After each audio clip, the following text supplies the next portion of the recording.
आज का सूरज रोशनी के साथ साथ अंधकार लेकर आया। जैसे ही खबर आई कि सिद्धार्थ शुक्ला का निधन हो गया है, वैसे ही पूरे टीवी जगत में शोक की लहर दौड़ उठी। डॉक्टर के मुताबिक सिद्धार्थ की मौत दिल का दौरा पड़ने से हुई। लेकिन क्या वाकई में एक हार्ट अटैक ने हम सबके चहीते सिद्धार्थ शुक्ला को हमेशा हमेशा के लिए हमसे छीन लिया?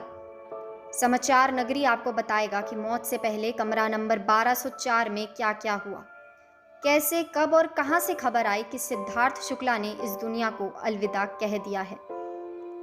एक पुख्ता सूत्र ने बताया है कि कल यानी बुधवार को सिद्धार्थ किसी नए प्रोजेक्ट के सिलसिले में दोपहर की एक मीटिंग में गए थे। इसके बाद 8:30 बजे वो वापस घर लौटे थे। साथ ही करीबन 10:30 बजे शुक्ला बिल्डिंग कंपाउंड में ही जॉगिंग करने गए थे और फिर घर आकर उन्होंने थोड़ी देर आराम किया। इसी समय सिद्धार्थ कुछ असहज महसूस कर रहे थे। ये बात उन्होंने शहनाज को बताई थी और शहनाज ने उनकी माँ को। उनकी माँ रीटा शुक्ला ने उन्हें रात को 1 बजे दूध और पानी दिया और उन्हें सोने के लिए कहा था। इसके बाद सिद्धार्थ सोने चले गए थे।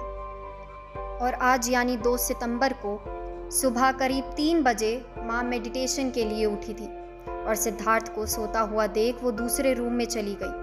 थोड़ी देर बाद जब माँ वापस लौटी तो उन्होंने देखा कि सिद्धार्थ जैसे सो रहे थे वो अभी भी वैसे ही सो रहे हैं। ना ही कोई हलचल थी और ना ही कोई आहट। इसके बाद करीबन 5 बजे उन्होंने अपनी बेटियों को बुलाया जो उसी बिल्डिंग में रहती हैं।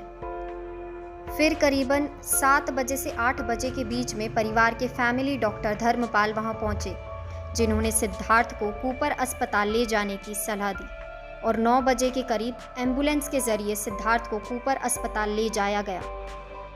इधर करीबन 10:30 बजे सिद्धार्थ को मृत घोषित कर दिया गया था।